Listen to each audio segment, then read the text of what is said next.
আসসালামু আলাইকুম, কেমন আছেন সবাই? আশা করব অনেক বেশি ভালো আছেন। তো আজকে আমি আপনাদের সাথে দেশি পাঁচমিশালি মাছের একটা রেসিপি শেয়ার করব।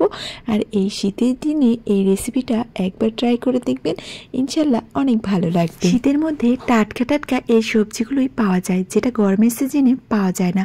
তো এই শীতের মধ্যে এই রেসিপিটা একবার ট্রাই করবেন। আর এই মাছগুলো কিন্তু শীতের দিনেই বেশি পাওয়া যায়। বলে নিচ্ছি, আমি মাছগুলো কিন্তু একদম ভাজবো না, না ভেজে আজকে রান্না করব। চুলায় একটা কড়াই বসিয়ে দিয়ে গরম করে নেব। তারপর দিয়ে দিব খাঁটি সরিষার তেল, সাথে দিয়ে দিব পেঁয়াজ কুচি, কাঁচা লঙ্কা কুচি।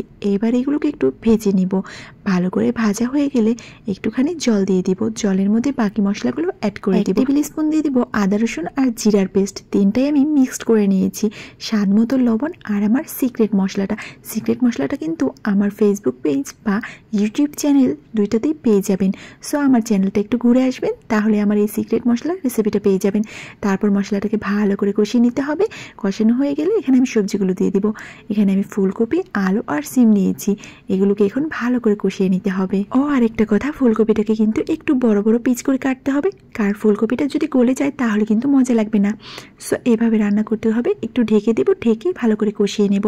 এর মধ্যে পানি অ্যাড করা যাবে না। অবশ্যই ভালো করে কষিয়ে নেওয়ার পরে এক্সট্রা যে সবজি থেকে পানি উঠে আসবে ওই পানিটাও শুকিয়ে নিতে হবে। তারপর যখন পানিটা শুকিয়ে যাবে তখন এখানে আলাদা করে পানি অ্যাড করব। তরকারি থেকে যখন এক্সট্রা পানিটা শুকিয়ে যাবে আর উপরে তেল চলে আসবে তখন আমি এখানে পানি অ্যাড করব। এই পানিটা দিয়ে আমি ভালো করে সবজিটা কষিয়ে নেব। যদি ভালো করে সবজিটা না কষান তাহলে কিন্তু সবজি থেকে একটা ব্যাড স্মেল আসবে, মানে সবজি থেকে একটা কাঁচা গন্ধ আসবে। সেটার জন্য কিন্তু তরকারিটা খেতে ভালো লাগবে না। তাই অবশ্যই রান্না করার সময় একটু ভালো করে তরকারি কষিয়ে নেবেন। শহরের মানুষদের কপালটা আসলেই পোড়া, কারণ তারা এরকম টাটকা সবজির সাথে টাটকা নদীর মাছ কখনোই খাওয়া তো দূরে থাক, চোখেও মনে হয় দেখে না।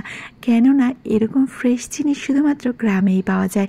এই যে দেখুন কত সুন্দর ফ্রেশ মাছগুলো এখানে দিয়ে দিচ্ছি। এবার মাছটাকে সবজির সাথে একটু কষিয়ে নেব। কষিয়ে নেওয়ার পরে আমি জল অ্যাড করব। আর অবশ্যই মাছটা উপরে দিয়ে দিতে হবে, নেড়ে দেওয়া যাবে না একদম, যেহেতু নদীর মাছ। সো একদম সফট কিন্তু এই মাছগুলো, যদি নাড়াচাড়া করেন তাহলে কিন্তু মাছগুলো ভেঙে যাবে।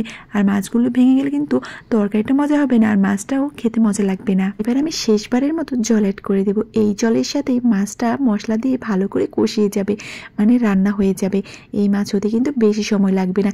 এগুলো কিন্তু খুবই ছোট মাছ, এত বড় মাছ না যে রান্না করতে গেলে ভাজতে হবে বা সময় নিয়ে রান্না করতে হবে। এইবার যখন এটা বলক চলে আসবে তারপরে ঝোলটাকে শুকিয়ে নেব। জলটা যখন শুকিয়ে নিয়ে যাবে আর আমি যতটুকু পরিমাণ রাখবো ততটুকু পরিমাণ হয়ে যাবে, তখন চুলার আঁচটা বন্ধ করে দিয়ে ঢাকনা দিয়ে ঢেকে রাখবো। আর অবশ্যই কিন্তু ধনিয়া পাতা দিতে হবে। ধনিয়া পাতা যদি না দেন তাহলে কিন্তু এই তরকারির অর্ধেক স্বাদটাই পাবেন না। আমি সারা শীত জুড়ে প্রত্যেকটা তরকারিতে ধনিয়া পাতা অ্যাড করি। আমার কাছে খুবই ভালো লাগে। কেন যেন ধনিয়া পাতা ছাড়া আমার কাছে তরকারিটা অসম্পূর্ণ থাকে। এটা 80% হয়ে গেলে তখন ধনিয়া পাতাটা দিয়ে দিতে হবে। তারপরে ধনিয়া পাতাটা একটু নেড়ে মিশিয়ে নিতে হবে। তারপর যখন এই তরকারিটা নামিয়ে ফেলবেন তখন ঢাকনা দিয়ে ভালো করে ঢেকে রাখতে হবে। আর অবশ্যই কিন্তু ধনিয়া পাতাটা একটু আগে দিবেন, তাহলে দেখবেন ধনিয়া পাতার ফ্লেভারটা সারা তরকারিতে মিশে গেছে। যদি নামানোর আগে দেন তাহলে কিন্তু ফ্লেভারটা এতটা স্ট্রং হয় না। বাই দ্য ওয়ে, আমার ভিডিওটা কেমন লেগেছে আর এরকম মজার তরকারিটা একবার বাসায় রান্না করবেন যদি হাতের কাছে এরকম পাঁচমিশালি দেশি মাছগুলো থাকে। সো এভাবে একবার রান্না করে দেখবেন কতটা টেস্টি হয়।